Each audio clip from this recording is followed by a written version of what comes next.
50 pesos na sahod ng mga manggagawa sa BARM. Aba, nilagdaan na. Detalye ng balita mula kay Jun Di Makutang Karis 19. Assalamualaikum, Brother Jun. Alaikum assalam, Kuyang Angel. Formal lang nilagdaan ng Bangsamoro Tripartite Wages and Productivity Board ang Minimum Wage Order number BARM 04 na may mandato ng dagdag 50 pesos para sa arawang sahod ng mga nasa private sector workers sa BARM region.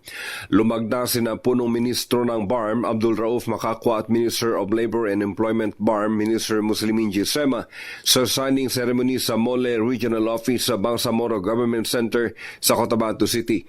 Kasama rin sa lumagda si MTIT Minister Abu Amri Tadik at mga representatives mula sa labor sector.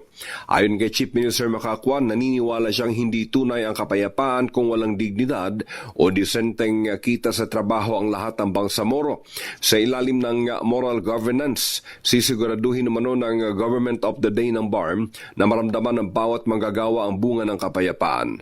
Ganun din inihayag ni Mole Minister Muslimin Gisema na ito rin ang kahalagahan ng bunga ng peace process.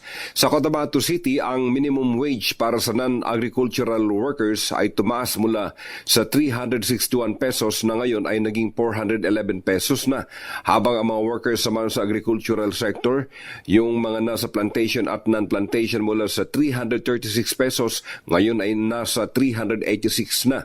Habang sa dalawang probinsya ng Maguindanao, Lanao del Sur, Basilan, Sulu at Tawi-Tawi mula sa 336, ngayon ay nasa 386 pesos na para sa non-agricultural workers, habang sa agricultural workers naman mula sa 326 ngayon ay nasa 376 pesos na.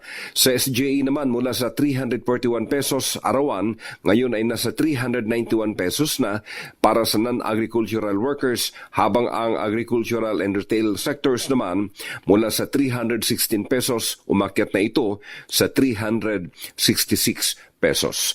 Mula sa Central Mindanao, RH19, Jun Di Makutak, DZRH, una sa Pilipinas, una sa Pilipino. Maraming salamat, Jun. Sukran.